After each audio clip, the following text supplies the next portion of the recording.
All good? All right, cool. Hello, and hello. I'm the S.O.C.K, aka the non-Euclidean gumdrop, and we're back at it with the 14th session of Death's End. Buckle in because this recap is definitely going to be something. There was a fair amount of info that was learned last session and kind of like dots that were connected over the past two, so bear with me. Last session, the players fought in a gladiator match for the 47th event of Death Battle of Ultimate Death Arena Death, an event hosted by the Rosé family. And they ended up fighting a sage tiger, apparently courtesy of a group called the Band of the Black Falcon.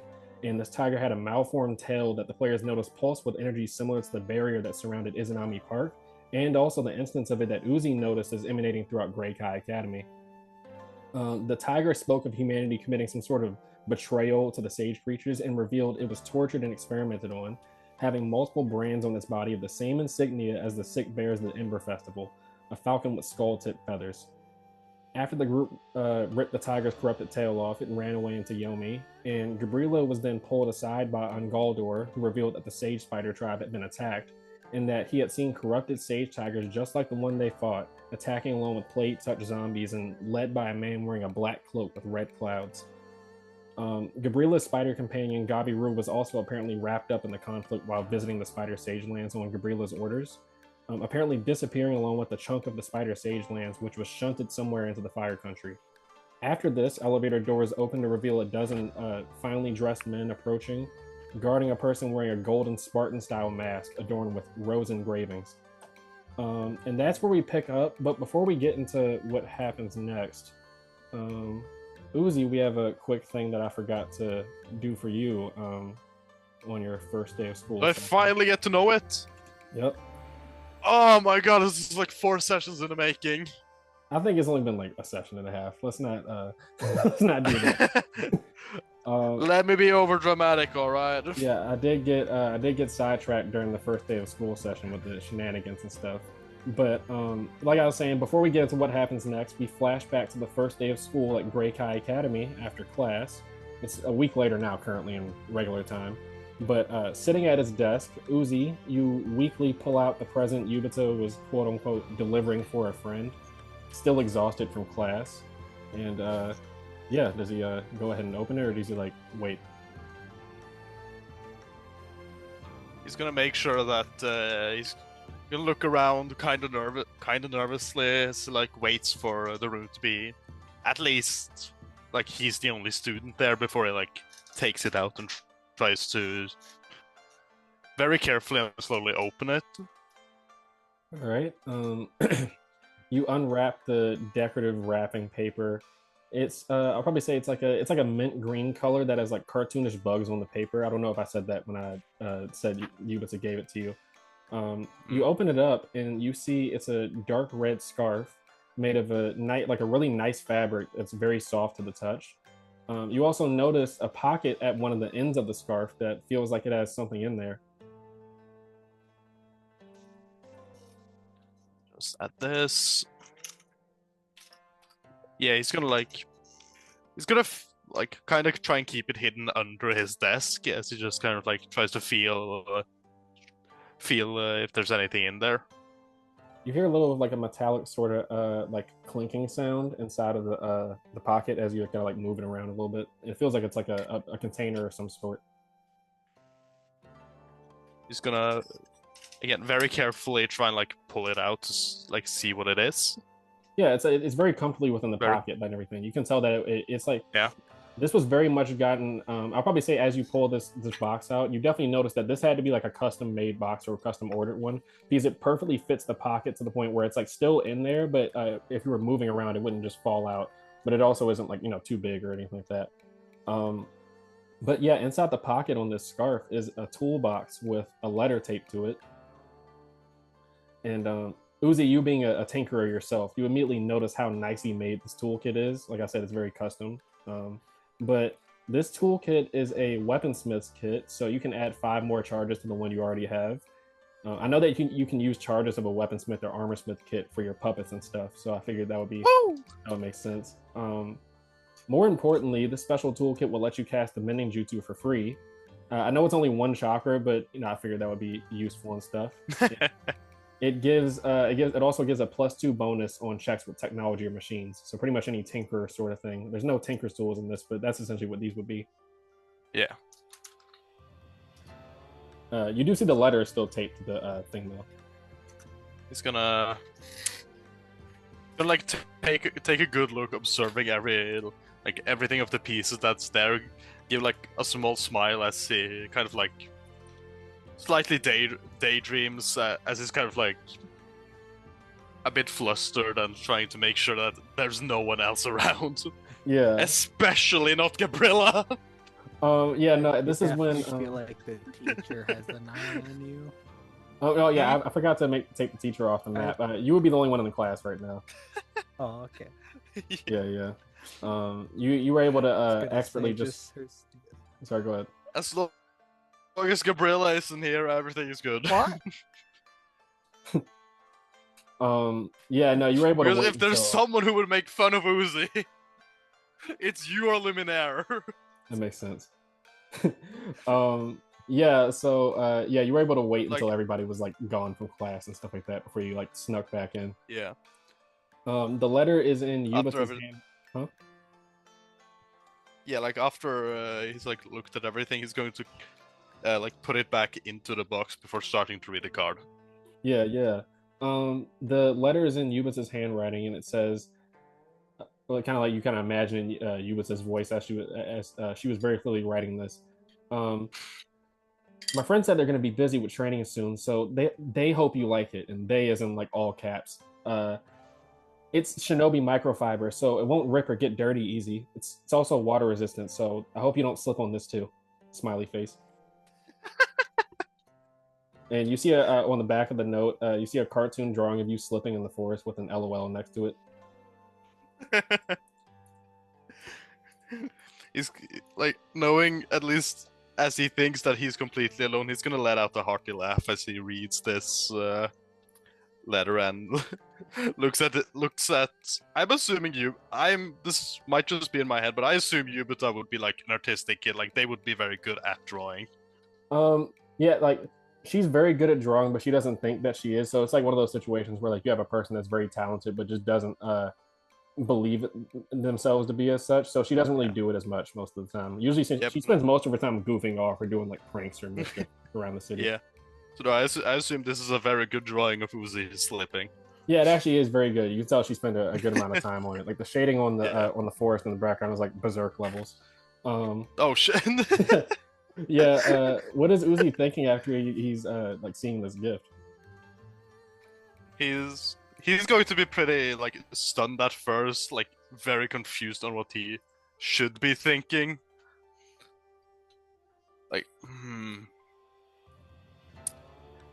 I need.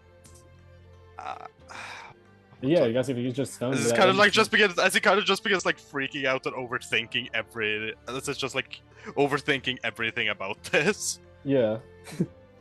You would have seen like a little parentheses on the side of it too that said, like I said, this is something my friend got for you. But yeah, upon you kind of like overthinking and going like down like a mental spiral and stuff like that. Not in a bad way, but No. It would be a good type of spiral. Yeah, you hear a metallic rattling, and sense someone clumsily eavesdropping behind the door. Like you hear like someone bump against the door, and then they like try to be quiet. Sorry, I'm getting called. I'm very sorry about this. No, you're all good. Wait a second. Joke's on you. They called you so you wouldn't notice that. So now that Uzi's gone, what happens is someone sneaks up on him and slits his throat. Damn. Killed off screen. That'd be crazy.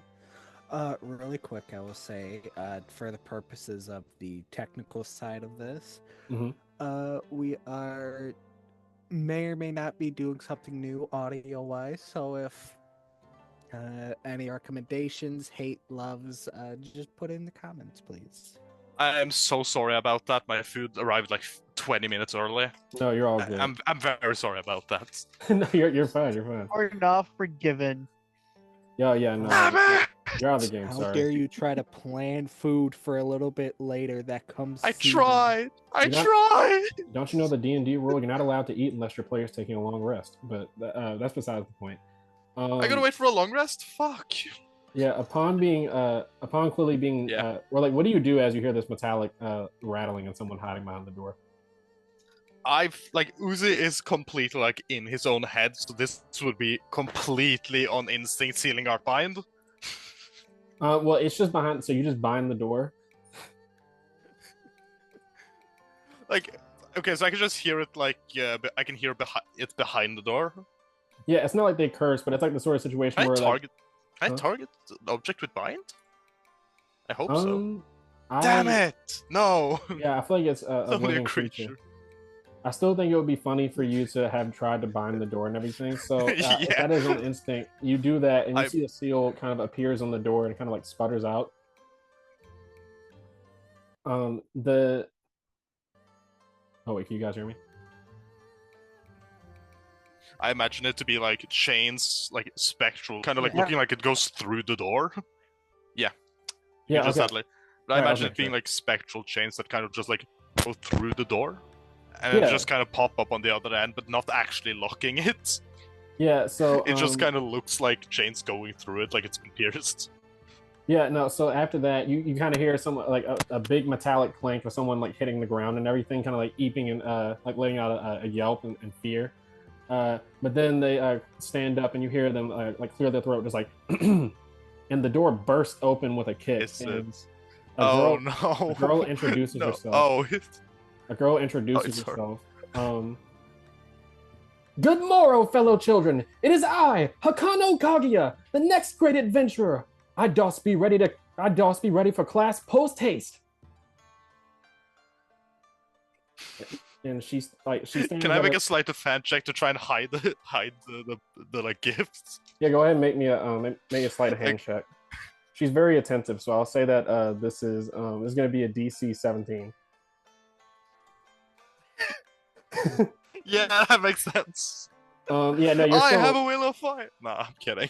I was about to say you could use it on that if you want, but Nah. yeah. So you kind of fumble, trying to like put the like in your No. your panic. You kind of drop the Yeah. toolbox a little bit in the scarf. And yeah, this girl kind of steps into the room very proudly. She stands at around 4'10", has like dull blue eyes and dark brown dreads that are like arranged in a first Shinobi era style.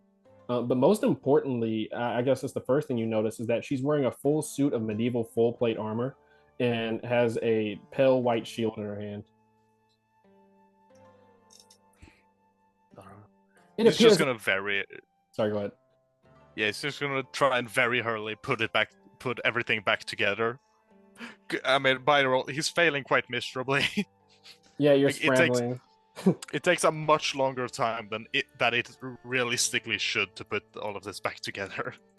You see that she was about to speak, but then as you're fumbling around with this, it's like the situation of like where you want to wait for the person to handle their issue first. So she just says, "Take your time." After he's just like, hey, what's going on? It appears we are the first to make it to class. It is quite early after all. And you look at the clock, and it's around like around 3 p.m. Yeah, sure. Let's go with that. Did you just arrive? I am not one for the how you say morning schedules. However, I have made it to class first, and there is no need to fear. As she introduces herself as Akano Kaguya, giving a little bit of a knight's honorable bow and everything. And as she bows, she looks at the clumsily put away letter that she put under your desk, and you see her eyes widen. A love letter! Marvelous indeed! I heard tell of you being romantically intertwined with a fair maiden from various students in the halls. They were laughing when I passed by for some reason. What? Well, everyone saw it in front of school. God damn it! You simply must return her obvious love for you post-haste. Oh God, everyone knows. She kind of It's just kind of like yeah. Go ahead. he pulls like the hood over his. I should just pull the hood over his eyes. God damn it! Fear not. There is nothing to be ashamed about. This is reminiscent of the great romance novels throughout time. For example, 1,000 Paper Planes, written by Hoshiko Uzumaki, former Jonin Asashi, now a one-armed craftsman, finds solace in folding origami. His quiet life changes when Shio, a beautiful wandering samurai, visits his shop, and their bond deepens over shared moments of tea, artistry, and unspoken love. Oh God. I gotta figure this out. You are very late to class. You know that, right? I am. Very, very late. But maybe like by an hour, maybe. Maybe everyone's at lunch. No, the day is over. The day is over. She kind of just nods with like putting her chin in her hands. Understood. And then she just walks out. Clearly very embarrassed. Oh god. She pokes her head back in. Good luck on your love quest.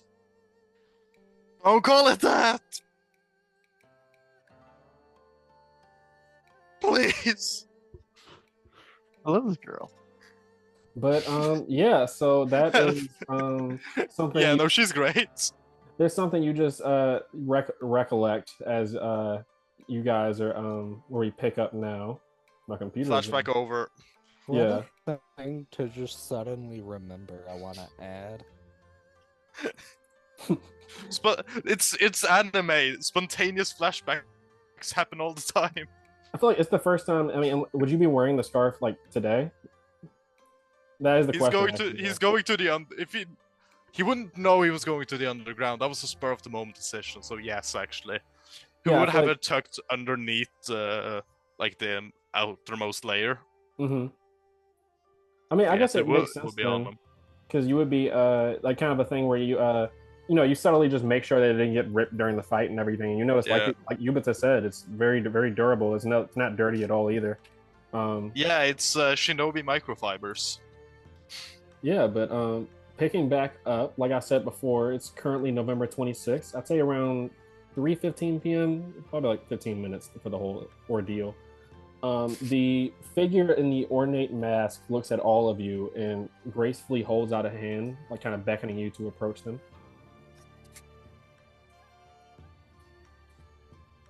Yeah, I'm not approaching. I don't see this man with a golden mask.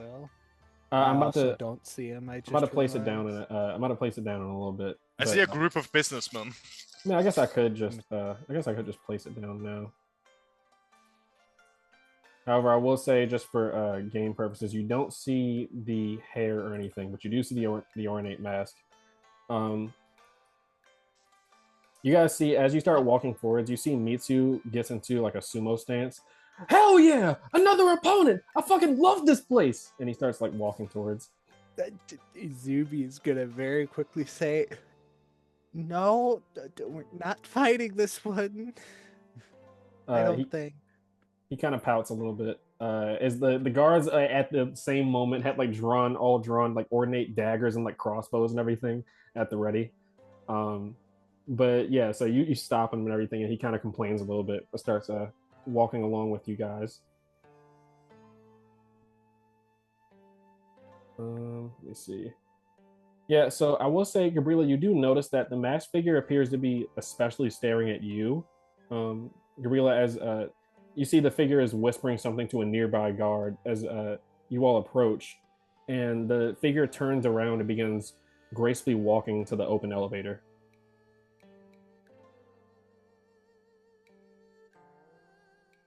Are we meant to follow them?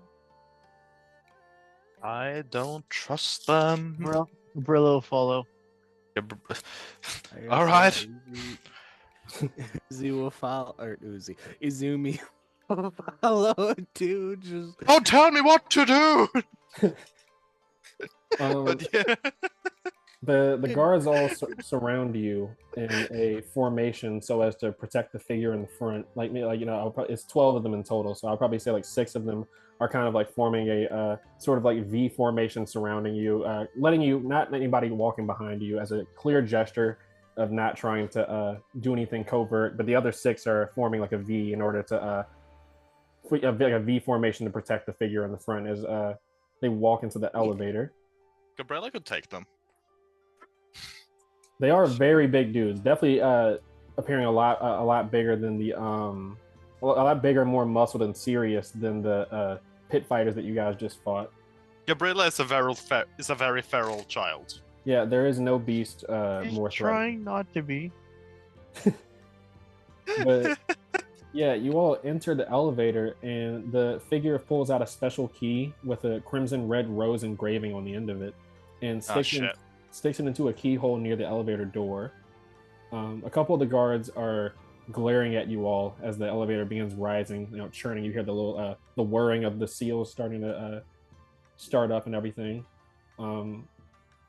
Gabriela, I'll probably say, yeah, no, Gabriela, you notice that one of the guards is like staring at you like the whole time.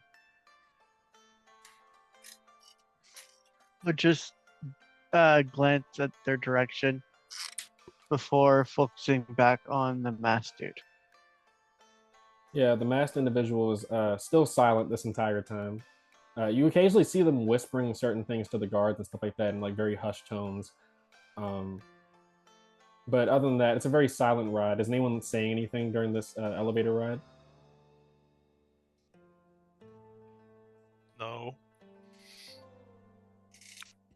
No, Gabriella's been in a situation like this before. She knows silence is the best time at the moment. Yeah. I mean, Izumi will just ask. I take it we're going to whatever meeting room? You see one of the guards leans their ear down to the masked figure, and the masked figure kind of nods at them and whispers something, and then the guard doesn't say anything but looks at you and gives you a nod. Oh, okay Yeah, then. the boss has requested your presence. Understandable after all of that, I think. Let me make sure I have everybody transfer you over. Frush is gonna sell us. Yep. No denial, just yep. There is no joke, correct. All right, so let me drop you guys down.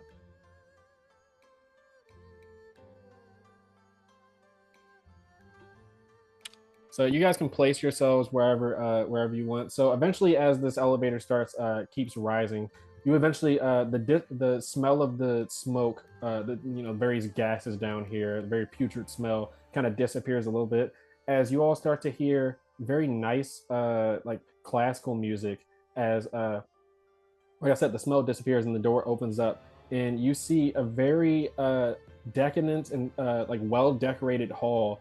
I'll say, Azumi, since you're a maid, this is very reminiscent of like the nice sort of not architecture, but nice sort of decor that you would see in a World Trade Organization mansion, like the one you work at the Tsubashi estate.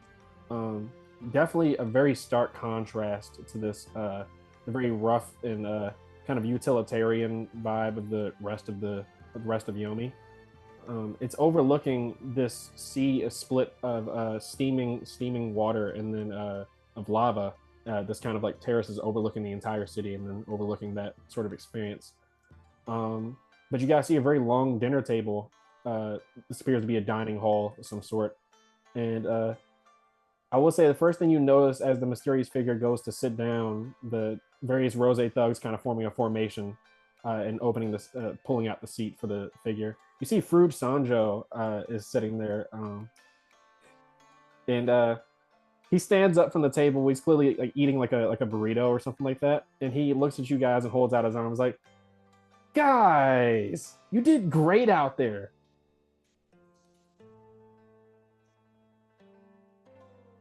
Izumi is gonna give him a light glare. was everybody else's reaction as Fruge goes Once try to yeah. I'm gonna give him a once hard we're in the shirt. build, once we're in the room, and the person has taken this seat, Gabriella will actually ignore Fruge and look at the mask figure and say, "So, what brings us here?" The mysterious figure, I'll probably say maybe a perception check, everybody. Ew. Oh, Yay! oh no. 19. And Okay, so I'll say it actually kind of makes sense because Zumi, you were the one to notice. You see the mysterious figure holding up they do it very discreetly as if they're adjusting their hood. You kind of got the vibe, like I said before when you guys were in the Hyogoro Azuma's clothes shop. Masks are a thing among nobles and stuff, the very high elite at various events and stuff. They hide it as if they're adjusting the hood that covers over their head. But you see them tapping their ear every now and then. And it's coincidentally at the same time as they start whispering to one of the Rosé thugs that leans their ear down for the mysterious figure to whisper something to them. The guard speaks up, or the thug speaks up and says, "The boss wishes you to eat first. He believes in proper arrangements before meetings are had."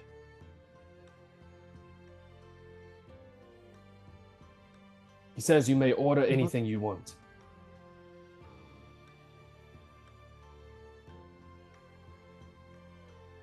anything with meat will work for me. So, largest steak you have then. The mysterious figure waves their hand towards one of the Rosé thugs, and they bow and then bark some orders at some surrounding smaller apparently lower ranked thugs to get to work as they walk out as well. I will say one of the Rosé thugs does get down, contrasting to their very rough and tumble look. Starts playing some very beautiful piano music, and does anybody say anything? So you guys just walk past Fruge as he's talking to you guys. He's like, "You guys did great out there. See, I told you you guys could do it." And look, we raised our reputation together. That's what a team does. Gabriella, well, all the food's getting. Does anyone want to do anything before Gabriella does anything? Izumi would respond to him. Us doing it was never a question. Being informed is another. But I trust you keep true to your word. Yeah, when have I not? He says as he laughs nervously. Yeah, with that Izumi will. I have no idea what she would want to eat. Just say sushi. You know what? That's perfect. Yeah, she'll have some sushi. You see a Rosé thug, the one that ran out and was barking orders at various people that were getting food and stuff. He runs back in after the mysterious figure puts their hand up to their ear again and whispers something to a nearby thug. They run back in and with a notebook in hand walk up to you. What type of sushi? How would you like it cooked? How many pieces of sushi do you want?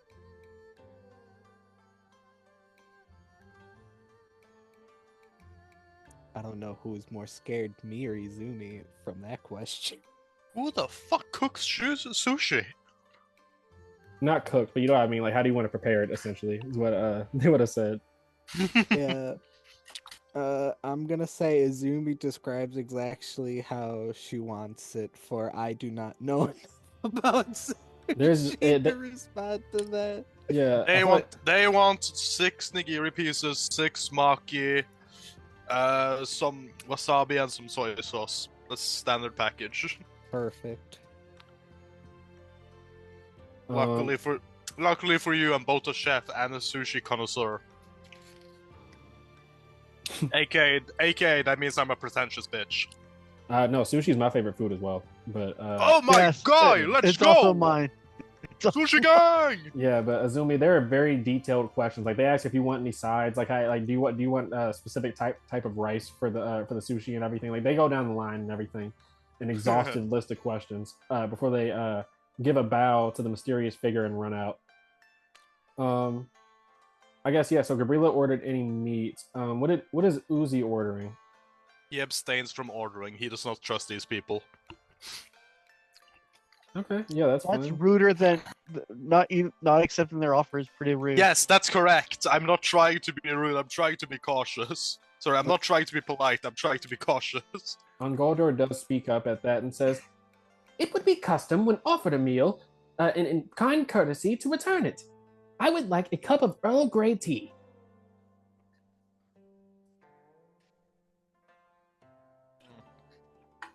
Part of me kind of hopes that everyone just ignores him. Just like permanently. Just act like Goldor doesn't exist. Algodor did something useful in that fight. Gabriella's going to give him a that's pat true. on the back. You know what? That is a true statement, honestly. But yeah, I guess Uzi's not ordering anything. No. Unless anybody's saying anything else to Fruge, Gabriela, you can take it away. I know you said you wanted something. I am going to make sure that he remembers that he owes me the 15%. So Is that Gabriella's going to walk up to Fruge Mm-hmm. and just like, is he still standing? Yeah, he's going to. He sees you walking up to him, and he goes out for like a very not genuine hug. Gabriella's going to grab from the scruff of his neck, like the scruff of his shirt by his neck, and pull him to like another washroom or another room, then just punch him a few times before walking out. Yeah. So she didn't show aggressive in front of the host. Mm-hmm. That's why she brought him to another room. Yeah. They kind of let you. You can tell like, this is obviously a mob and everything, underground organization. So they understand this sort of situation. As Fruge was going to hug you and everything, he was like, "See, I told you they loved me." And as you grab him by the scruff of the neck, you see he starts screaming like a little girl. But you bring him into another room, and he's just like, "I'm sorry, I'm sorry, I'm sorry," and you're just punching him and stuff. Only 3 punches. Only 3 punches, because she hurt 3 people. He betrayed 3 people. You get 3 punches. And then she's gonna walk out. Gabriela math is hilarious. Yeah, so you guys see Fruge walks back in after you hear a little bit of sniffling and some very pathetic sobbing in the room. Gabriela walked out like well beforehand, but after about like a minute, you see Fruge walks in having like clearly having been crying, but like black eye and various bruises and everything. And he said, "Just had to do a quick business meeting, nothing serious."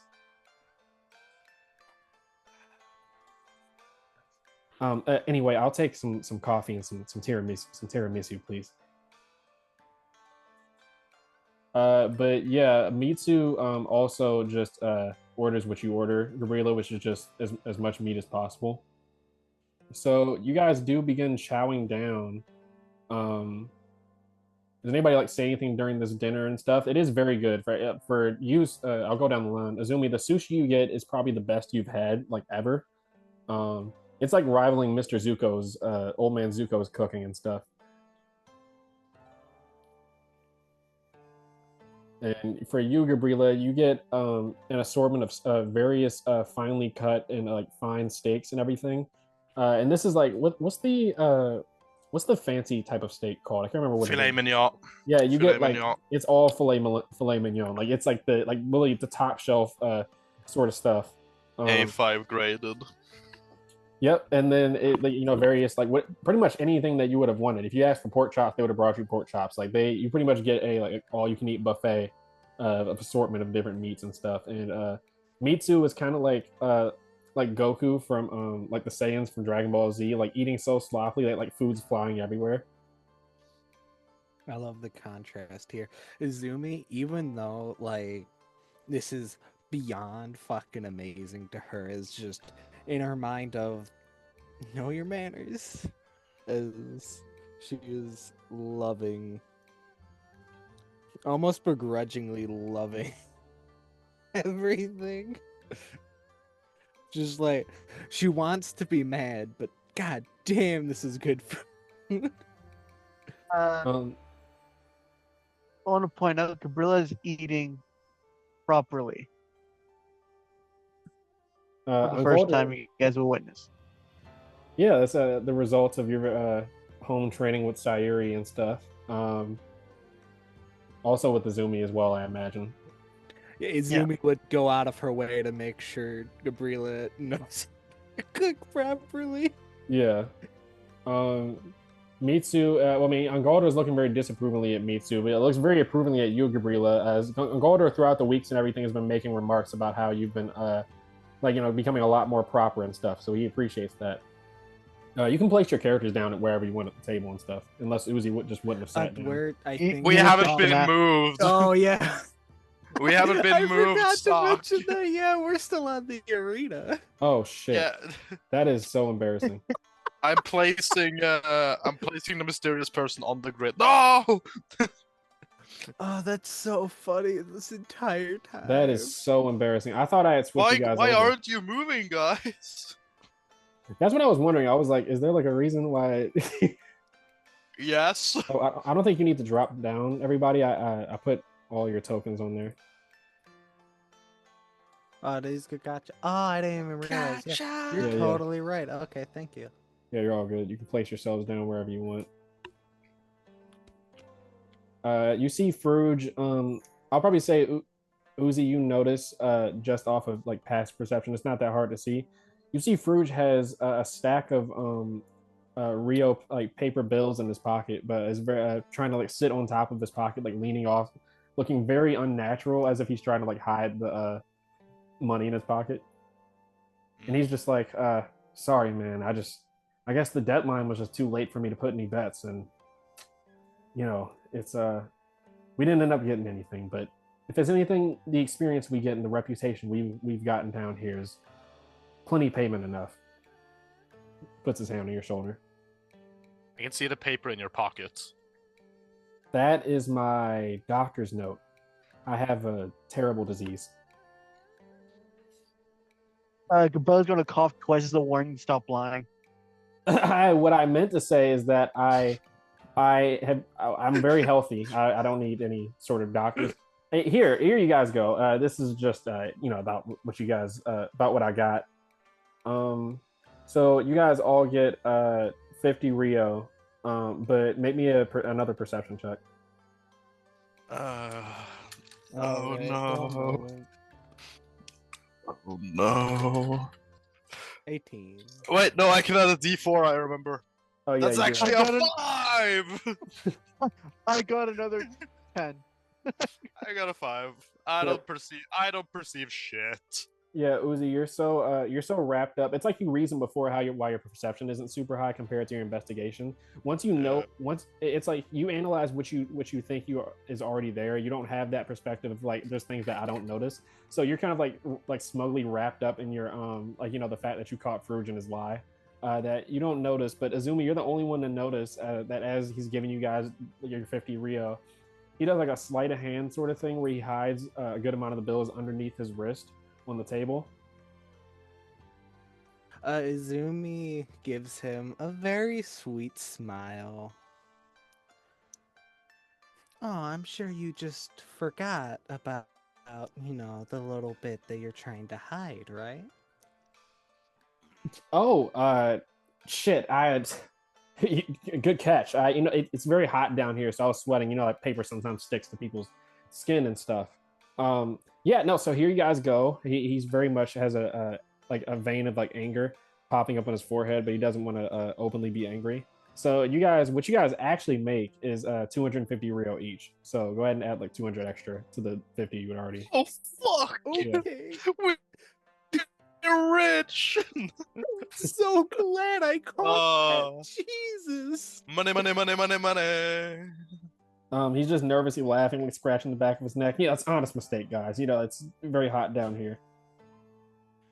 Yeah, of course. I won't hold it against you. But yeah, Mitsu was kind of like mentally burned out and everything because they were asking the list of questions on what specifically did he want, and he didn't know. He just listed off all the foods that he likes, which eventually went on for a couple minutes. So they just kind of got him same thing as Gabriela. Everything. Okay. I was gonna say I'm very scared for what's about to come. So yeah, he's still eating. Kind of a piece of steak falls onto on the Fruge's like coffee cup and everything, and he's just like, it's fine. um, but yeah, eventually after you guys are done eating, you see the mysterious figure was just lightly dining on some like small pieces like fish and everything. The figure touches their ear again. You notice Azumi, and then whispers something to a guard. The boss wished to ask you a question. A crown sits heaviest on those who do not seek it, but those who seek it would wear it even if it broke their necks. The great philosopher Takara Hiroshi. His question is, would you take the power needed to protect, to fulfill all of your goals, if it were offered to you, even if it meant losing yourself in your ideals?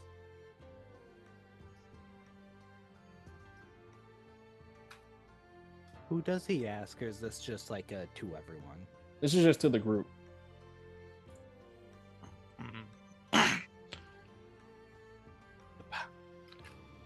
Does How? anyone wish to respond first? By all means. Sure.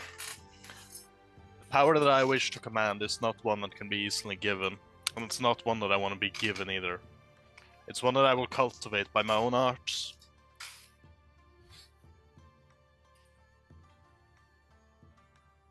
Mysterious figure nods, putting their finger up to their ear and like whispering something in a hushed tone.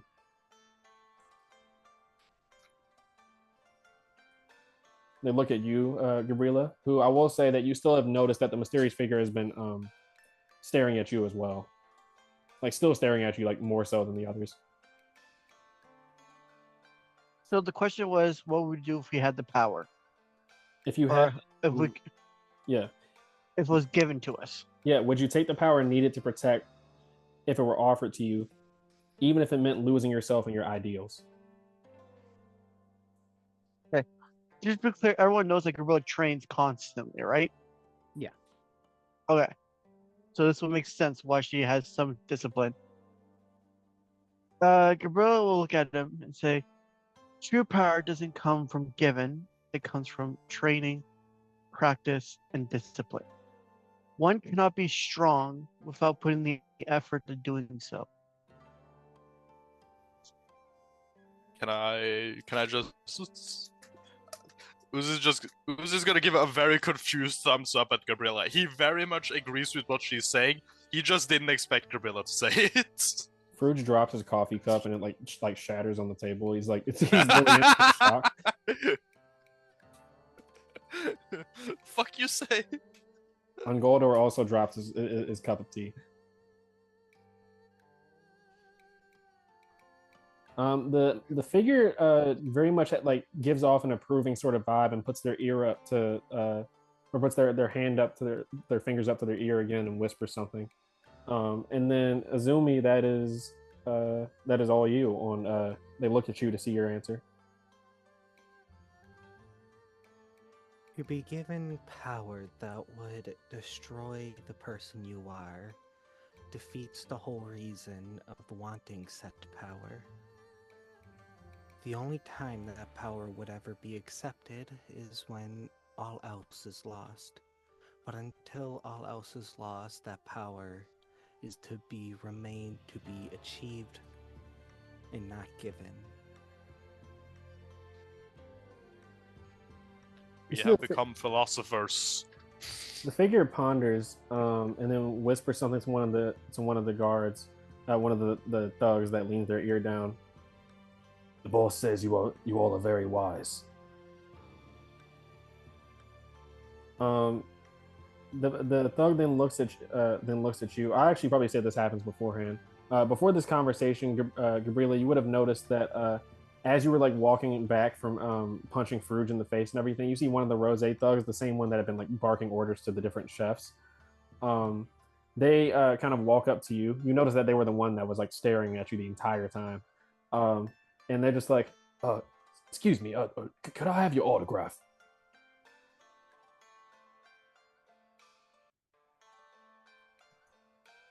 Look, My name's Marco, confused. by the way.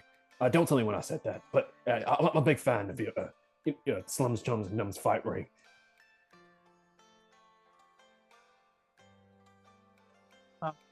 She's going out of confusion. She'll give him her signature. Can I make sure she isn't signing a contract? No, it's not a con. Oh, I mean, you wouldn't be here Because for that's this. like the first. Yeah, okay. Yeah, this is Yeah, like in the that's fair. hallway. Yeah, the this Rosé thug, like all these dudes are at minimum of like 6'2", 6'3", minimum of like 220ish pounds and everything. Not as big as me too, but you can tell very like bulky and muscled guys. You see, this thug kind of like squeals like a schoolgirl once he sees the autograph and everything, and kind of thank you so much, and he runs off.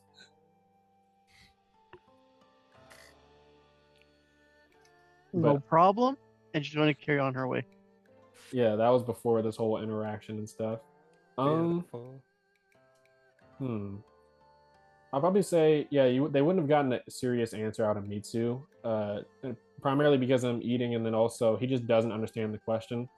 He would say something along the lines of like, yeah, I mean, fuck, man, I mean, like, power, like, I'm pretty strong, so yeah, my name's Mitsu, so I know exactly who I am. If that's what you mean. I'm liking this character more and more with each session.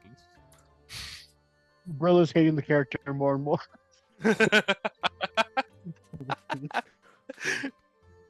But On the top right of your screen, you just see Gabriela will remember this. Uzi will remember this. For completely different reasons. what were you about to say, Gabriela? I wasn't going to say anything else. Just saying Gabriela, because Uzi said, "I like him more and more." I'm like, Gabriela hates him more and more. Oh yeah, no, I thought That's you were it. saying something after that. Yeah. No. But yeah, after some more questioning, it basically just goes down along like the same lines of questioning. Of you can tell that they're questions to probe your sense of right and wrong, essentially.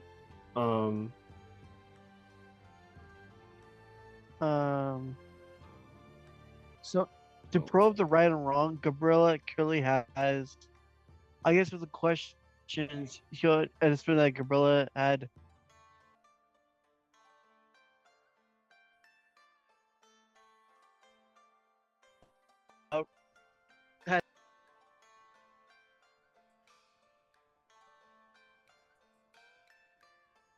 Are you saying more, or is that it? I was very much expecting there to be more. Sorry, the dog started barking. Oh, Yeah, you're but that good. did not sound like the end of a sentence. Yeah, No. yeah, I you're good. muted Go mid ahead. sentence to quiet the dog. Sorry. Oh, good. With the questioning, Gabriela will say, like, he'll get the understanding that Gabriela thinks crime and proving her strength is more important than actually doing what's good. But not because that's the way she is, because that's the way she was kind of taught when she first came to society. But lately, she's been making better choices. If that makes sense. That's what the kind of vibe he'll get off her, or the vibe she's letting off. That makes sense. But yeah, so you guys are. I'll say the last thing before I move on to the next thing is that this mysterious masked figure does ask you your name, Gabriela, like a confirmation of your like first and last name. She's going to say, the name that was given to me when I entered society was Gabriela Cairo.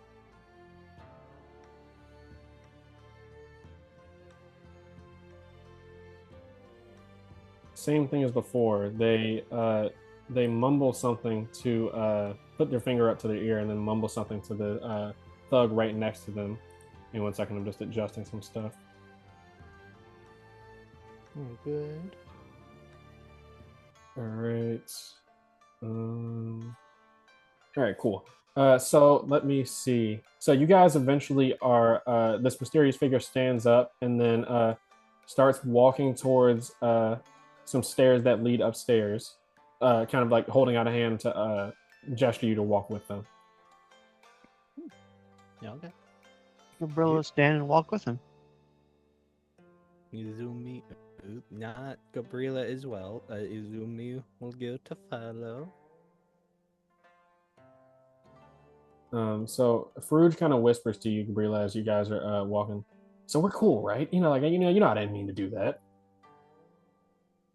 And if anything, you guys made some money, so like that's correlation.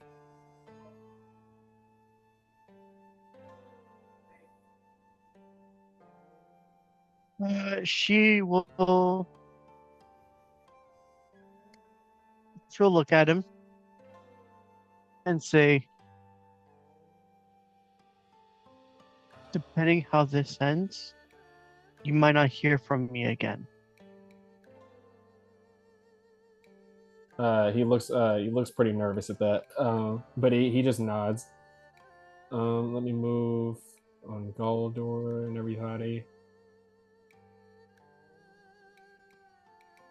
All right, so I will say Izumi is very much carrying Kagacha, like.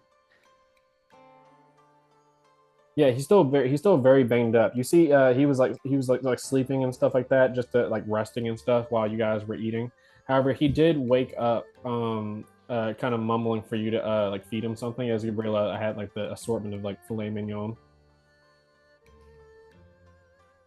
She would have asked Gabriela first, but Izumi would gladly share.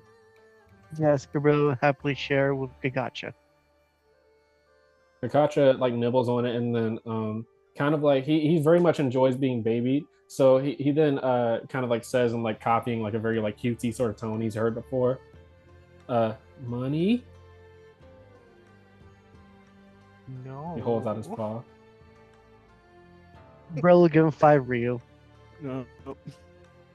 He kind of scowls, but he still takes the 5 Rio. It's better than nothing. Don't be spoiled. He just kind of growls a little bit. But yeah, so you guys walk up the stairs. Very, once again, this is very like fine decor and everything. Red carpet, or like a burgundy sort of color for the carpet as you guys are walking up. But as you guys kind of make a like not a clearing, but as you guys round the corner of a hallway, you walk into a very fine and like decadent like fireplace sort of area, and you see a man. The first thing you notice is like the sound of like someone like very like their voice like ridden with fear, kind of like whimpering as you see a man like in a very fine suit being held over like the ledge of like one of the terraces of this upper floor and everything to the cast iron city below. You see him being held above the ledge, like as if he's being like threatened to be dropped over and everything. And you hear him kind of mumbling, you can't do this to me. You don't have the strings to pull to do this sort of thing. You know who you're messing with." And you hear a voice. You hear a voice as the thugs like speaks for this mysterious figure that also is wearing like a very ornate mask. The boss says, "You can sell your status to shove it right up its ass." As this figure, this person is dropped over the ledge, kind of screaming as they fall below. And you hear like a sickening thud as they hit the ground. The masked figure that was walking with you guys, that you guys had dinner with, gives a bow to this. You see two other like people. I don't know. I'm speaking out of turn. Sorry. Sitting in two chairs that sitting in front of the fireplace are two people with similar sort of like ornate masks and everything. The one that you guys walked with bows and then takes off the mask, and you see it was just another Rosé thug as they bow and walk away. I'll say you do pick up on a very herbal smell. Let me see. Sorry, I'm reading my stuff wrong. It's only just one figure in a mask right now, but the event still happened the same way. You smell a very herbal smell as one of the thugs beckons you all to step forth and sit down.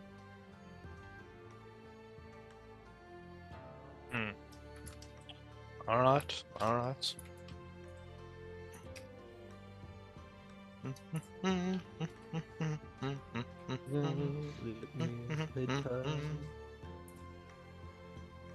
Oh, okay, I guess Uzumi is sitting next to him then. What is everybody's reaction to? Hey, this isn't the exact like dimensions and everything. This is just the way the map is. It's a lot bigger of a room than is shown on the Fair map here. enough, So there would be yeah. a fair amount of space between you and the thug as you sit down. I mean, you and the masked figure as you sit down. Understandable. Gabrilla would seem unfazed by the person being thrown off the cliff, because she's staying strictly serious. And Golder definitely is very nervous as you guys walk up and everything. As is Fruge. Like I said before, you smell a very herbal smell, and you see a. Hold on, I'm making sure that this audio isn't going away. All right, but yeah, I guess before I keep describing events and everything, what is everybody's reactions to this man being dropped off of a ledge into the city below? Uzi looks a bit confused, but also a bit worried, as it seems like this guy was of some sort of nobility and thrown out for what he perceives to be or could be a minor thing. So it's kind of like keeping his eye on the person that dropped him.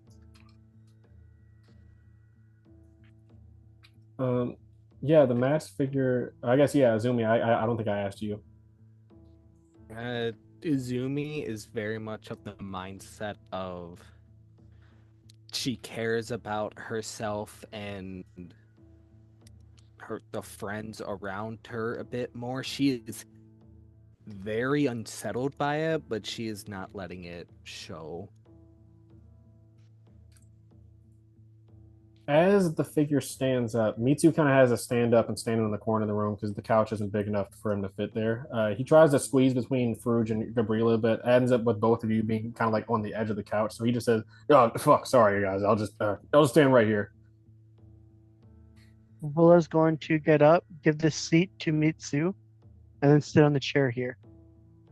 Um, the figure does put up a hand for you to stop as you go to sit down in that chair specifically. You see a little bit of a rose insignia as you get closer to that seat. Okay, then she stops and says, I'll just simply stand. So Mitsu can sit down. And she goes back here. Yeah, Mitsu sits down. Fruge is like kind of like smushed and trying to like sit on like the edge of this couch and everything. Very uncomfortable. Deserved. Good. Fruge kind of, I guess, yeah, I'm speaking a little bit too many details at once. I'll go down the line without saying. Yeah, like I said, you guys do smell a very herbal smell as you guys were walking up, but it's very like almost overpowering as you kind of like have settled in the room and everything. You see this masked figure, very much a smaller stature than the fake one that you guys were talking to and everything. They've gotten up and kind of like stared over the ledge. You can see they're looking down exactly where the nobleman fell onto the ground, kind of like staring over the ledge with their hands behind their back. You see, holding in their hand is essentially like a joint, like that sort of thing. But it smells like a very like I'd say Gabriela, you might be the one that's more knowledgeable about herbs, but that's more Luminaire's sort of thing because you know he sells like herbs that he finds and stuff like that to various like shopkeepers and stuff like that. Yeah, it smells like a very exotic herb and everything. As you see, there's just this kind of like this herbal like cigarette that they have in their hand. You then see them take off their mask. I'll say you gain enough trust. You can tell that they're a lot more. They're still cautious, but comfortable with you in a sense that they feel comfortable enough to like be safe. If that makes sense, they're not worried about themselves. Let me see. I'll say before he takes off the mask, the figure speaks, and you hear you see all the Rosé thugs kind of like yelp in surprise, as if they're surprised for the figure to speak themselves. Um, Azumi Uchiha, is it? She would not.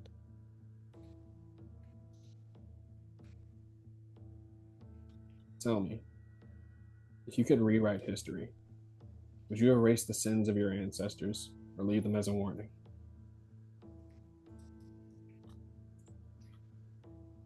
I need to know those things to be able to say which one.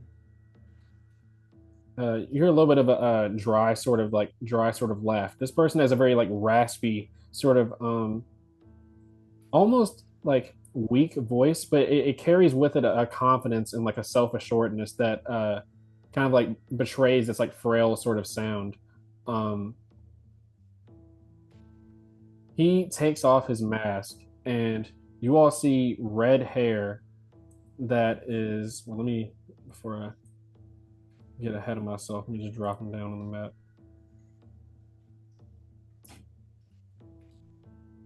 No, get ahead of yourself. Yep. Do. You see this man remove the cloak and mask that hooded mask that he had on, and you see red hair. That is, I won't even make you guys make a history check, except for maybe Gorilla, because I don't think you've seen one before, or like really paid attention to history class. But this red hair is very reminiscent of the Uzumaki. This like deep, this deep red. He has very short, scraggly hair. You see, he looks a little bit older than you guys. He might be around like 14, 15, maybe 16 at the oldest, but you can tell he's like close to you guys' age. Um, well kept, but scraggly red hair, like I mentioned before. The first thing you notice as well is his deep crimson red eyes, kind of like palish skin that lacks a fair amount of color. And then you see on his neck and then on his arms as he's wearing like kind of a very kind of like a fancy hoodie, essentially with like red strings on the top of it. You see various tattoos of roses and various like red flowers, red drawings of flowers on his arms and on his neck. Uh, as you see, like also various like piercings and like like the gauges people put in their ears.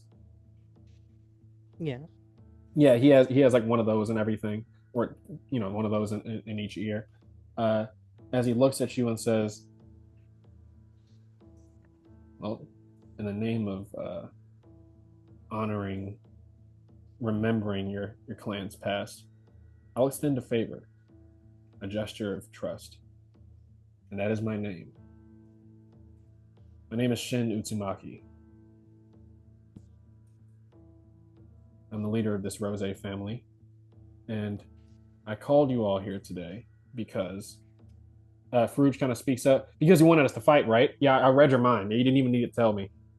And you see Shin kind of looks at him very coldly as some of the thugs kind of step forward a little bit, and the Farouj like shuts up immediately. He says, "I called you here for a couple of reasons. One thing, I guess, first things first. I need to know what happened with the Izanami Park incident. It's being covered up, and not even my contacts can get word on what happened specifically. But I know you all were involved."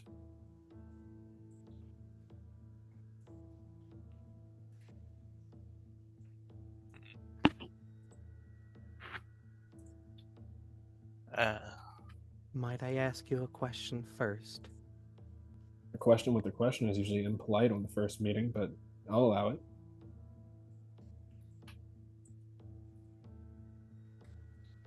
The shipment, I'll say, that was, in a way, handed down to Caprila. That was supplied by the Black Falcon, correct? Indeed.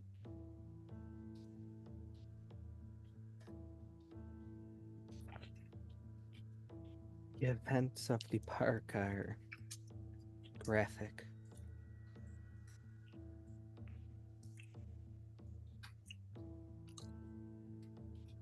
Please give me the details. Izumi takes a very shaky breath, just trying to keep her mind calm. But the revelations here giving her some assurance that he clearly isn't fully bad. Well, fully. They're still gang members anyways, or mafia. Just because they are bad guys does not make them bad guys. Well, to start, you're aware of the barrier that went up, correct? Or no? I assume there was some sort of thing blocking any sort of sensory ninja from noticing something in such close proximity to the village. Well, sadly, it was not merely a sensory blockage. That barrier distorted time, making everything inside of it happen much quicker compared to the outside. It felt like we were in there for hours. I don't know the details, and I frankly choose not to. But whatever was given to those college kids, it turned them into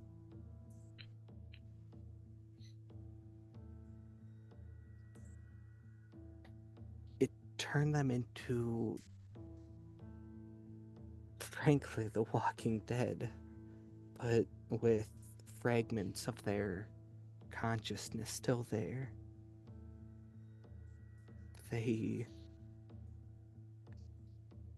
So many devoured, ate, tore apart each other. It was frankly terrifying. After investigating what we could, we were, well, for the lack of a better term, forced to work with them before we were able to deal with them. From at least what I can recall, they were testing. They all, or at least a few of them, had notebooks. They wrote down what effects it had, what it did. And she holds on to Kakacha a little tighter, protectively.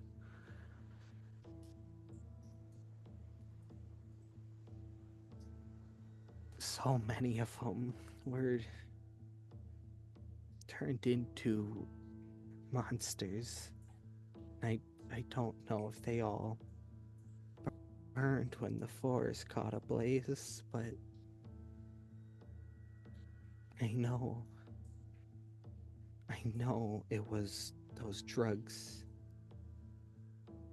Gravewalker, am I right?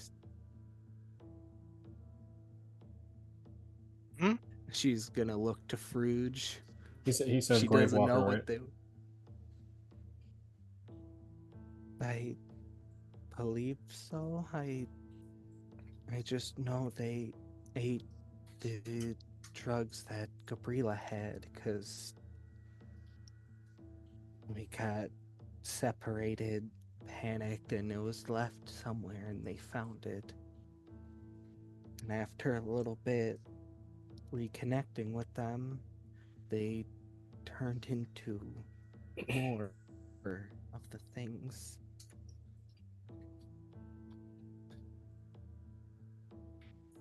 I'm a nice guy, so I'll throw you a bone a little bit, at least to ease the little one's mind over there. As he like gestures over to Gabriela. You see, you definitely notice Gabriela. I won't make an insight check. You see, he's still similar to the other masked figure that ended up being a fake, like a essentially like a body double. Um, he is kind of glancing at you every now and then, but not making it super obvious. Uh, but he takes a deep drag of his like joint essentially as he's like listening to you and thinking, and he says, "The food that you had didn't end up being delivered. I'll explain that a little bit later, but you're at least off the hook for that. One thing I will say though is that you weren't the only one that was given the assignment of giving out food at that college party. You also weren't the only one assigned with giving the food out to the village. Both villages. I'll educate you a little bit on how Yomi works, but we are, well, it's in the name, the land of the dead. Disgraced shinobi, former prisoners of war, former slaves. The Leaf Village kept this up until about, I'd probably say a little bit closer to the end of the war after Multony Senju ended up rising up. That's besides the point. This is considered a neutral nation, not an allied nation with the Leaf Village. Ever since Multony Senju, ever since he became Hokage, he elected this nation to be not a nation of slaves, but a neutral country. But this didn't exactly give us, we don't have any political power of any sort. We don't have any allies. No one wants to touch us, considering our past. Much less the people of the Leaf Village, being that most of us here are outsiders. I don't mean to bore you with the details. All I'm saying is that you weren't the one to give out the food that turned people into those things.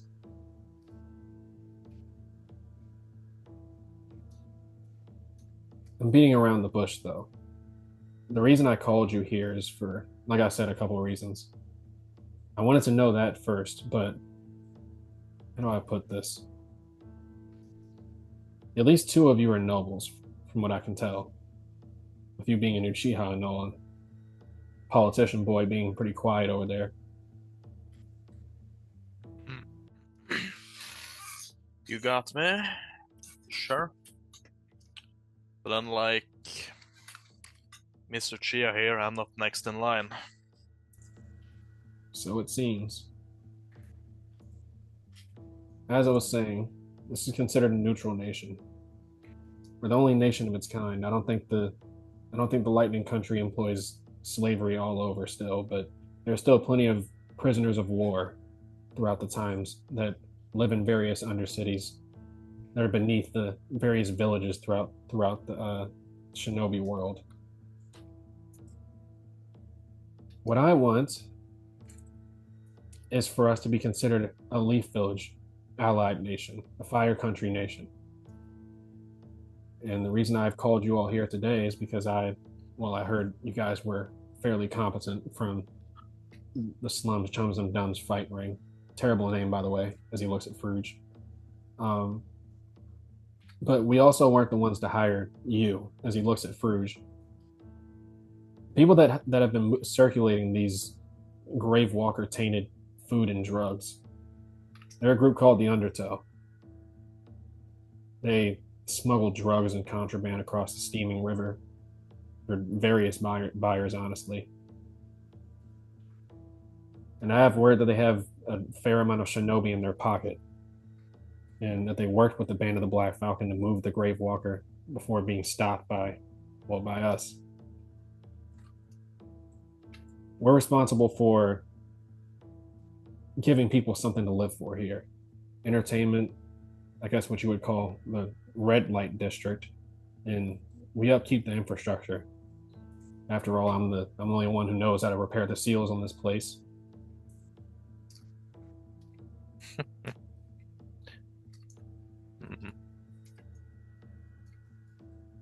Uzi, maybe an insight check real quick. Insight. Wisdom. Oh, let's go. It was referencing seals, of course. He Of has. course, if Yeah. this wasn't, if I rolled bad, I would have said I would have used my will of fire. When he I says would have used.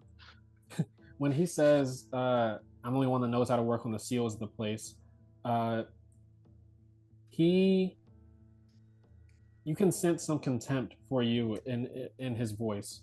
It's very well hidden, but I'll say in your like rare moment of like introspection into other people, um, you as a politician are able to notice that he's hiding it very well.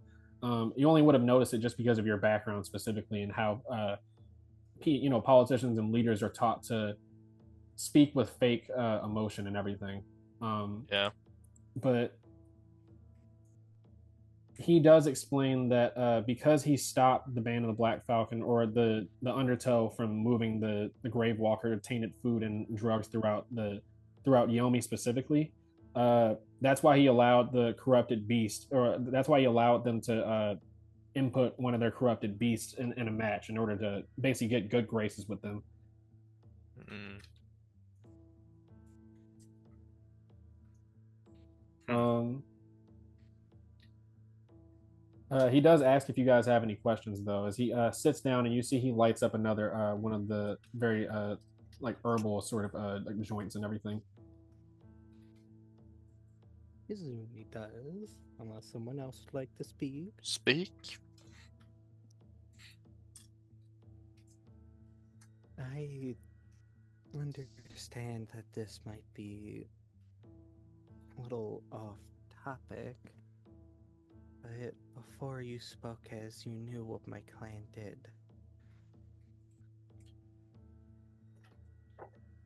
Even if it isn't this moment, can I be informed?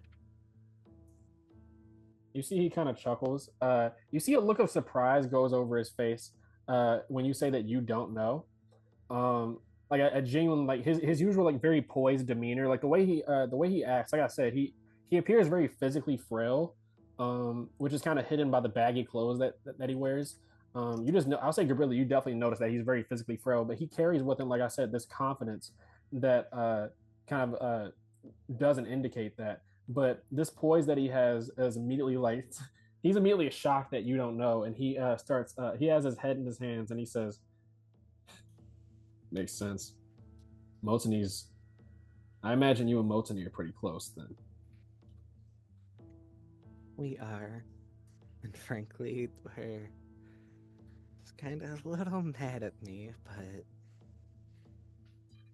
So that stunt, you pulled wasn't under his guidance then. No, it was against his wishes. He smirks. You see, he definitely respects that. Yeah, you definitely tell he has a very like a look of respect on his face with that.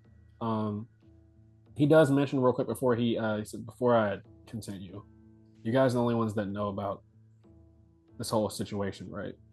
You haven't told anybody else.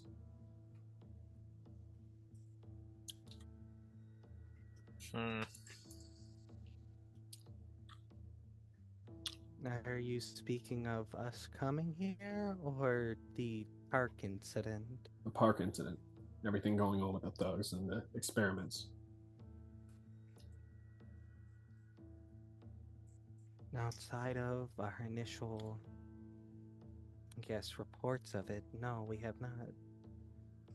Let's see. So it's just you, then Yubata Aburame, and then he takes out a piece of paper from his pocket just to read along it. Luminaire Chokomadu era. I'm not writing all that down. I'm not writing all that. And then Kikunara, and then the late Yoshitomo. He puts the paper back in his pocket as he I don't know why that's This so funny. this is important lore. Fuck, I had to write it down.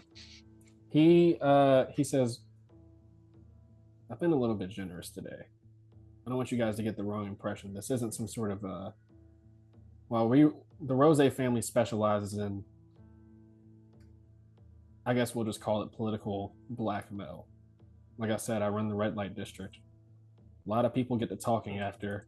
A lot of people get to talking to people after they do the deed. So we hear a lot of things. And information is a very powerful tool. So before I tell you, I want to ask you one more thing about what, at least relating to as why I wanted you all to come here. He looks at both you, Uzi, and Azumi with like a very serious look. He had kind of been a little bit whimsical before, and like clearly a very thoughtful person and everything. But he gets like cold and like dead serious with you as he says, "Let me make sure I get this right."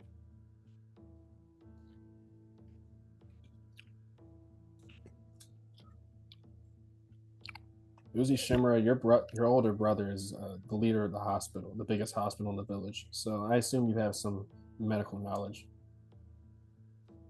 Have you heard of a disease called fluxus chakratis congenitus?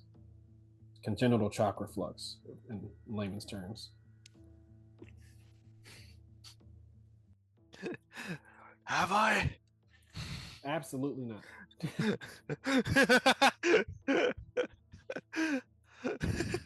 Enlighten me. My medical knowledge is slim to none. The various Rosé thugs kind of speak up and says, "Boss, you don't need to." And he puts up a hand and he says, "Trust is important in these times. I need to let them know that I trust them. And even then, if it becomes a problem, obviously it won't." As he gives you guys a very a smile that has like the undertones of like you're gonna make sure you don't say this, right? Izumi has no intention on telling what happens here. She just blames Fruit for it. This is Fruit's fault. Blame him. Yeah, Fruge is now very embarrassed as he's kind of muttering under his breath. I thought it was. I thought they were the ones that hired because the roses and all that. And then he speaks up and says, "Congenital chakra flux is a rare condition caused by imbalances in the chakra flow within the body's chakra network. Obviously, it's something you get from birth. Usually, its effects are born from irregularities in the tenketsu and chakra points throughout the body, which leads to various fun symptoms, chronic organ complications, respiratory issues, digestive problems, neurological symptoms, all the like. Basically, what I'm trying to say is that I have 10 years left to live. And I'm asking you, and I'm asking you genuinely this. It is my goal by the end of my lifetime to not only reestablish the Uzumaki clan, but grant citizenship and political amnesty to those of Yomi. Obviously, crime can run rampant here. There's no shinobi guards or any laws to be upheld here. So anything can happen down here, and I think that us becoming a part of the city is a step in the right direction. And I'm asking you this because I want you all to pull some strings for me and get me into school.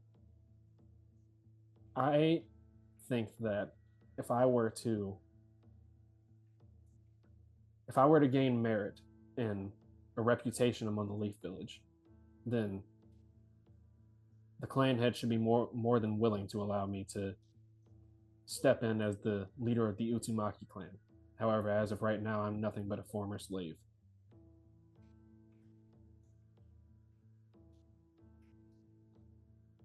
Former slave or not, you have a right to your clan. I would if we were considered a part of the Fire Country. However, I guess I should say this. I'll throw you a little bit more of a bone. I'm feeling in a generous mood today, especially after what you guys did in that competition. Motoni Senju is not from the top side of this village like everyone thinks. He's from the land of wind. And more importantly, he's from down here.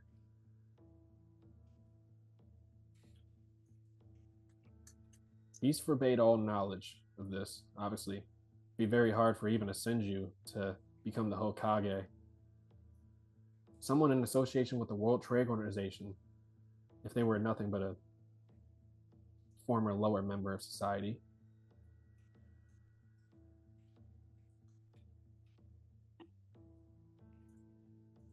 So before I give you this information that you would like, Azumi, I've given you plenty of my information.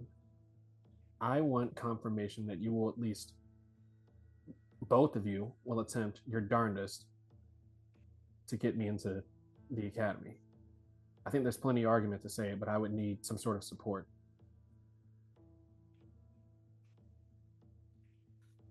Truthfully, if it's just a headmaster, I really do not think that's going to be much of an issue. No, it doesn't seem like he dares to speak up against us.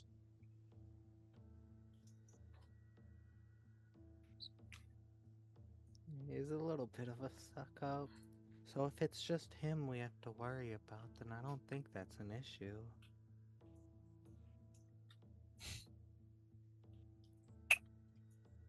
So he looks at you for confirmation.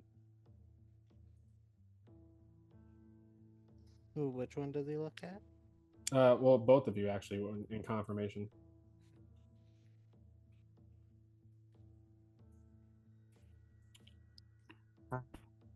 Bro, I don't see you speak an up and issue say with something. this. Ooh, go on. She's gonna be like, so your man, do look rather strong. Oh, And God. yes, they can easily throw people off a cliff. But what's to stop us from just taking the information and walking out of here? He gives you a knowing smirk that I won't make you roll intimidation. It's not like he's actively threatening you right now. However, the smirk that he has is the type of smirk of like similar to like the content that you felt when the thugs were about to attack you guys in like the Muddy Hag, like the place up top. How you already knew, like you were so self assured that there was no danger in the situation that all you could do was kind of just be amused. Um, that's the vibe that you get from him. And he says, "Well, we won't have to get to that, will it?" Uzi is going to look absolutely flabbergasted at the fact that Gabriel would even suggest something that's stupid. After all, I'm pretty sure Luminaire should be at his usual archery classes right now, shouldn't he? He should be at the moment. Yes, that would be correct. Well, it'll be important for those things to maintain regularity, wouldn't they? I would say so. I would say so. Uh, but like I said, like you said, actually, we're trusting each other. I'm just trying to show you that I can easily take on your men and you right now. And that's my gesture. Normally, as Fruit here, I'm not as quiet and patient, but because I have some restraint, when the only person I'm angry at right now is Fruge, and you gave us your complete trust, I'm giving you my complete trust as well. And if you ever need a favor or a question answered, I'll happily answer it for you or do the favor. As long as you are willing to support my friends in any way possible if they need something from this area of town. I had no intention of making your lives difficult down here. After all, I escorted you in my own personal elevator. Of course, I wasn't there, but you can never be too sure with people.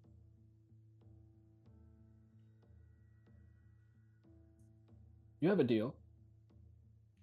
I promise, as long as things go according to plan, nothing happens out of the ordinary. But like I said, before we continue with this conversation any further, I need to know if you two are in. All I'm asking you to do is get me into the academy. No getting me in on the council or anything of the crazy sort. I'll do that myself. All I need is a foot in the door.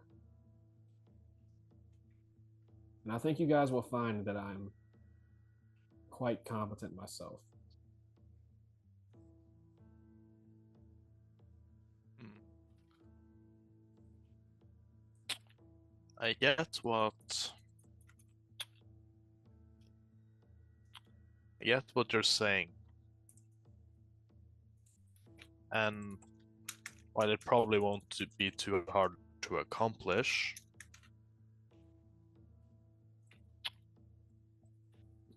how do I phrase this without sounding rude? What would I gain out of it? Izumi gains information about her plans, sins. Gabriel, I don't really know. But you should know it's not that easy when you're dealing with a politician. He puts his head in his chin in his hands, and he's pondering to himself for a moment as he smirks and says, "That's fair. After all, I'd be a little bit disappointed if someone from the Shimmer clan just went along with a negotiation without haggling. If you go along with this, not only will the Shimmer clan have aid from the Uzumaki clan, who, now that they don't hold as much pesky political power that conveniently disappeared when you guys started taking residence in the Leaf Village, you guys would have a new ally. After all, the Uzumaki are very famed across the world. I would imagine that, should all of this happen, the Leaf Village will be seen as a place of progress. And you, being not even the clan heir, maybe even closer to serving your goal for your family. And also, I'll give you some information on what's going on with Izumi's seal in her stomach. Oh, now that's Izumi's eyes goes like completely wide as she did not expect him to know about this. Calm down, now. Calm down, sweetheart. You feel like a furnace. And that a kick in the butt. That's the most surprising thing you said all day. Life's full of There surprises. is, yeah. Hmm. There is one thing which, give or take, won't change my answer too much. Won't change my answer, but it'll change how much I personally trust you. With what you've given me, I'll do my best to get you into the academy, but there is a thing that I personally have always been fascinated with, especially with the Uzumaki. Your sealing techniques. Those are some of the finest techniques in... Yeah, I mean, I could just end the sentence there. If you could show me a few of the seals, that could go a long way. That's surprising considering, from what I've seen, a lot of you guys' seal work is eerily similar to ours. It's similar, but... You changed around the homework a little bit, but I can tell who you copied it from. Mm-hmm. I'm a cheap copy. Can do the work, but it's nothing like the original. I don't see any reason why not. However, I'm growing a little bit tired of waiting for a yes or no. My answer is yes. I'll do my best to get you into that school. Azumi looks at you once again with this. His glare is even more serious and cold than it was before. Izumi's just like to herself, I was mostly on board with it the whole time, though. As she nods. Yeah, if it's just the headmaster, then it should be little issue. The biggest thing I see from it is if The Hokage feels like being involved, but hopefully he feels like playing a distance for now. I can tell you that he won't be happy about it. After all, he's scrubbed all history of him even living here. Only reason I know is because very tight knit community down here. People know people, but even I don't know who his parents are. All I know, and you've agreed. You've said yes now, right? Yeah, no, she agreed. He says, all I know is now that we can trust each other, I can give you some more information, but with a little bit less of an audience. As he snaps his fingers, you see the Rosé thugs all walk to various like the curtains and like various things that are like in front, like drapes that are like in front of like windows and stuff. Yeah. They go to various drapes and like nooks and crannies of this room, and you see them like draw their crossbows and fire something into like the various like spots in between, and you hear at least 7 thumps that all hit the ground as you see they drag out bodies of some thugs that are wearing insignia of a black falcon. And he, similar to the nobleman that you guys saw when you got in here, he instructs the thugs to throw their dead bodies off of the ledge.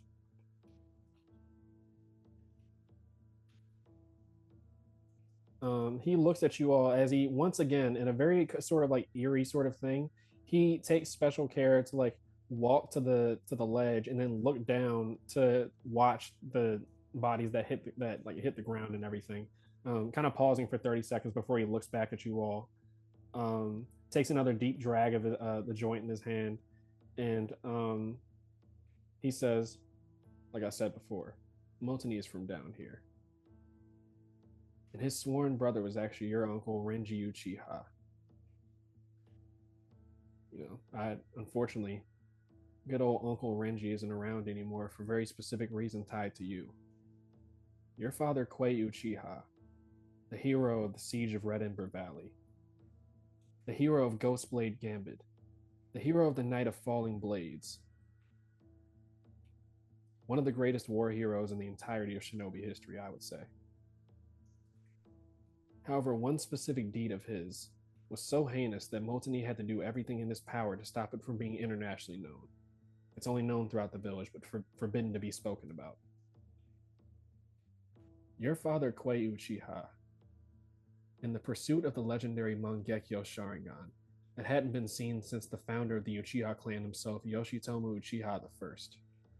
In pursuit of this power, your father killed his entire squadron.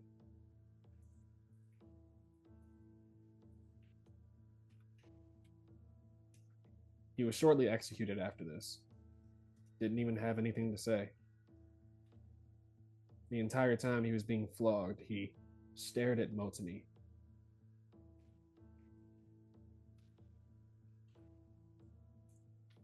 You find it quite peculiar, don't you? Somebody that was so staunchly for the Leaf Village and the Fire Country and its people.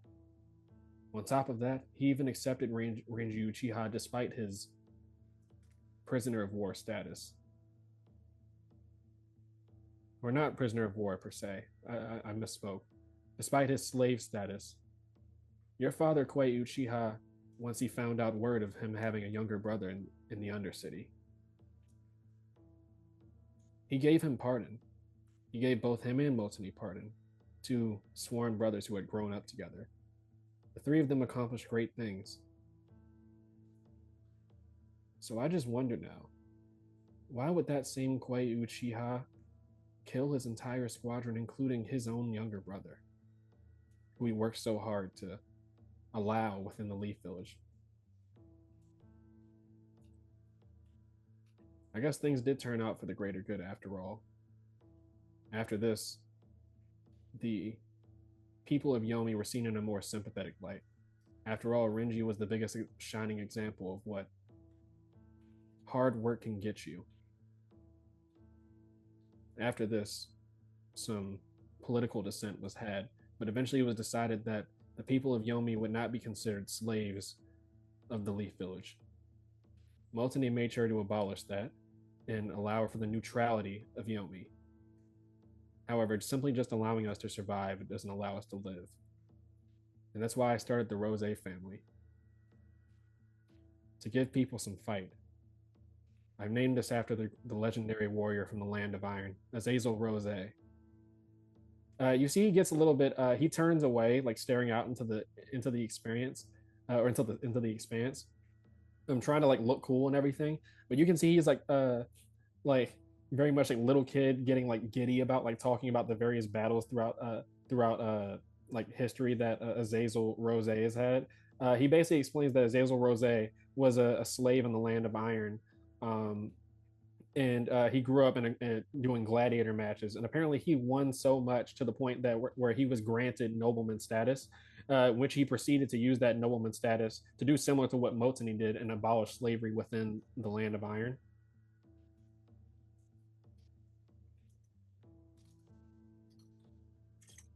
But what is Azumi's reaction to all this sort of info and stuff? Well, to start, while Izumi has been aware of who her father was, specific war stories or titles she hasn't specifically heard or maybe just not remembered as well. So as she's listening, like at first it was like I'm learning so much more about my dad, and then it went to horror after she heard what he did. And as she just keeps listening in the back of her head, she's just asking, why? To her, it doesn't make sense. While Azumi Like, sits, she was. sorry, go ahead. No, you're good. No, I was gonna say while Azumi sits with that and everything, or you as a player can like discuss how Azumi thinks of that. I'm gonna go use the bathroom real quick.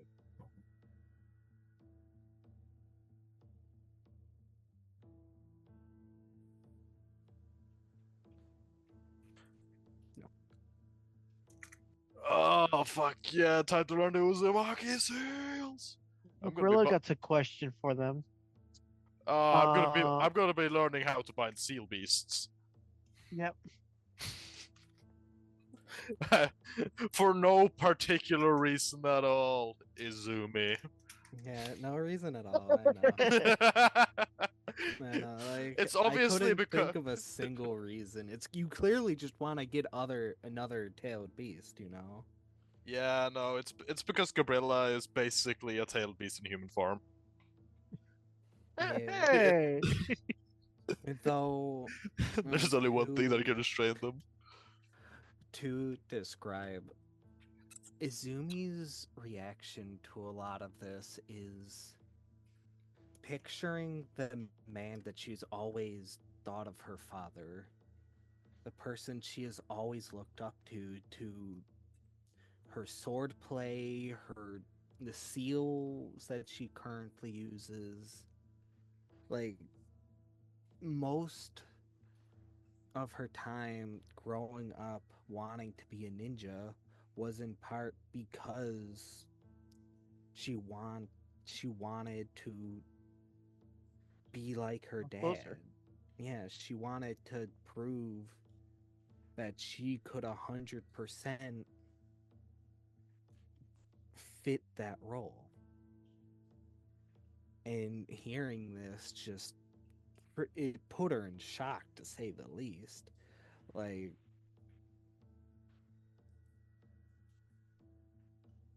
everything that she knows about him just feels like she's missing a piece of the puzzle. Though up to this point, she isn't aware of the Mangekyo is. So to her, the idea of sacrificing or willingly killing a friend to a comrade is alien. Why would you ever do that? That makes no sense. It's illogical. Like, nothing about that makes sense to her. So they just clued in. Your father's Itachi. I mean, that entirely could be the case. Like, that's yeah, no. If that turns to be the case, I want to know how to react. I don't know how to react to this. Someone's gonna clip me. I'm gonna clip this out of the video so that in 20 sessions, when you kill me to get the Mangekyo, I can be like, you said you would never. You're just like your father. Um, but You are your father. yeah, But so you're aware, S.O.C.K, Uzi does have to go here. Yeah, like I told you, so I have to go now. okay. I mean, no, it was a nice little RP session. I hope you guys enjoyed it. I don't want to continue with any like sort of like because there is some more you know juicy story details and stuff like that to be had and everything. Uh, So Gabriella wants to I ask if they can find her parents. um, I'll probably say wrapping up the session as you speak up and ask about your parents and everything. Shin he doesn't look surprised at all, which is something you notice. You see, it's almost like he was expecting this, and he snaps his fingers and he said, and he to some of the Rosé thugs who open the door, he yells out, "Mother, you can come in." As he kind of says, as this figure is walking through the door, um, he says, "My mother, my mother, Mai Utsumaki. It's part of the reason why I wanted you guys, why I wanted to meet you guys, you specifically, Umbrella. She said she remembers your mother." As you see walking out, kind of removing the hood, but still keeping the ornate like Spartan style mask on. You see long flowing red hair fall down the shoulders of a woman as she has like her hands like clasped over each other, and she gives you a little bit of a light bow.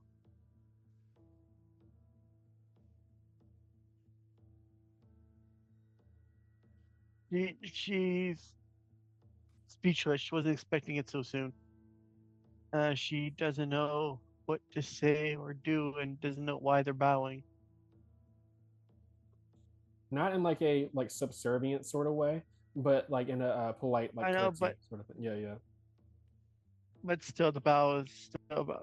No one's ever bowed to her before. Hmm. Just in general. Just in general. Yeah, that's probably true. Yeah, that's definitely true. end of sentence. But yeah, I mean, I'll save the Um, details for that afterwards, unless Gabriela has a reaction to this.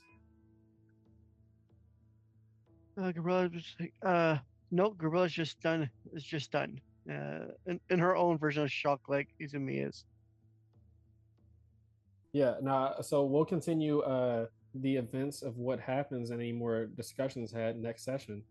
I hope you guys enjoyed watching. Like, comment, and subscribe if you want All more right. content from this channel. And yeah, peace out.